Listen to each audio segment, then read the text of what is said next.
We know we sick. We know about the sickness, but we don't care enough about it to do something about it.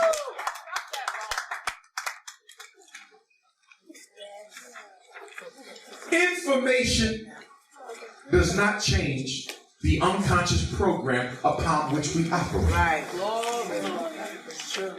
I could put a laptop computer up here, put a flash drive in it, with all negative information about African people. Take the negative flash drive out, put one with all positive information about African people. But the computer will continue to run the way it's been running, because the central processing unit will take the data, positive or negative, and use it as a weapon of destruction. You see the same thing amongst the learning community. Everything we learn, we use it to fight somebody else with it. Every ideology, every religious persuasion becomes cause for combat. Right. Yeah. That's no different than a gang on the corner. See, until you deactivate the Willie Lynch chip, which is in the subconscious, you don't change Negroes into free people. In fact, let me go a step further with you. When we talk about properly educating African children, I think we miss the central importance of education, which is not education. Right. Schools do not primarily exist to educate. The primary purpose of education is socialization. Yeah. Your son can't read, but he knows the Star-Spangled Banner. Your daughter can't count, but she can name all the presidents of the United States of America. Yes. Yeah. They don't know nothing about Obama, but they love him. Right. Because the socialization is more powerful than the education. The education is the information. But socialization teaches the people how to think, how to act, and how to feel. Right. You can teach black children all day long whatever you want, but until you socialize them, until you re-socialize our children, until you change the way black people spend, they can study ancient African civilization all day and still go to the Chinese store. I want to deal with it. Deal with it, brother. Because this is our ancestors' year here. Yes. Our ancestors are saying, I know y'all can do better than this. Because we did better with less. Yes. Harriet Tubman said, wait a minute. What do y'all mean y'all can't stop police brutality in New York City? Do you realize we stopped the whole damn slavery machine? That's right. Come on, brother. George Washington Carver says, what do you mean Come on now. you can't live without the white man's medications? Yes, right. Talk about it. When I transform not only pharmacology, but agricultural science. Yes. Brothers and sisters, Napoleon Bonaparte. And I'm no supporter of any white supremacists. We know you not, brother. But as a student of military science, I study all generals. I study all wars. And a lot of the wars I study don't even involve black folks. Right. That's right. But I got to study the science. And what did Napoleon say about war? He said that if I had to choose between a well-equipped army with no guts and courage versus an army that was poorly equipped with the guts and courage, give me the army with the guts and the courage versus the ones with the weapons, because the moral is to the physical.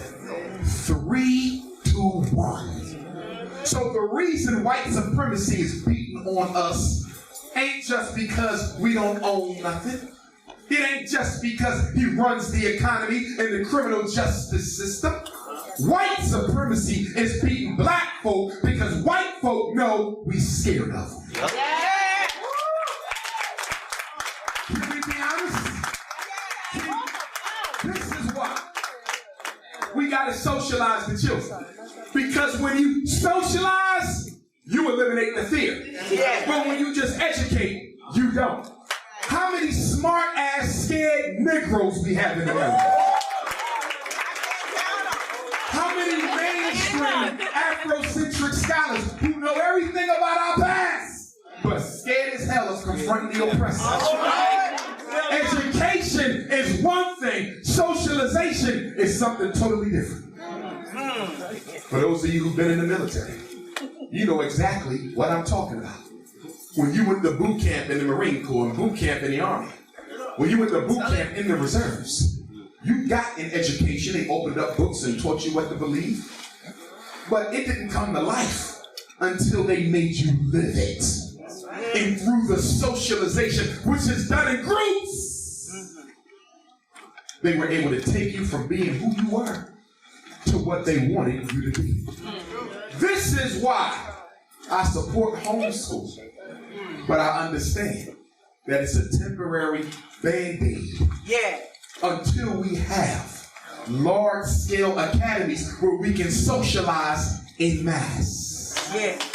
Because one of the biggest issues that African people have is getting along with other African people. And if there's one thing that we got to crush now, it is the ego of the Negro. I don't mind talking like this, brothers and sisters. When y'all first learned who I was on the national scene years ago, I was attacked.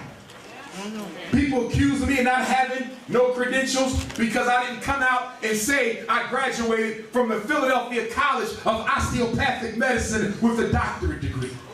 They attacked me because I didn't say I got my master's in school psychology from Millersville University. They attacked me because I didn't tell them that I got my principal master's in cert from Lehigh University. I was attacked. They accused me of everything under the sun because people who thought they run this thing felt that I was encroaching on their territory. Youth and elder. In many respects, my oratory has been as much as a blessing as a curse. Since I don't have an equal on this thing we call a microphone, it breeds jealousy and envy, and people attempt to destroy. But many of them had to take a step back for one reason and one reason alone. Actually, two. Number one, Dr. Umar Johnson's proof is in my damn pudding. That's number one. Who has helped more African children than me? Call his damn name. Who has helped more mothers fighting for their boys in school? Call his damn name. Who put more kids out of special ed? Wrote more letters to the judges to keep them out of jail than me? I don't just talk this. I walk mines. My proof is in the pudding. I don't make a living running around the country giving my opinion but not doing shit. My proof is in my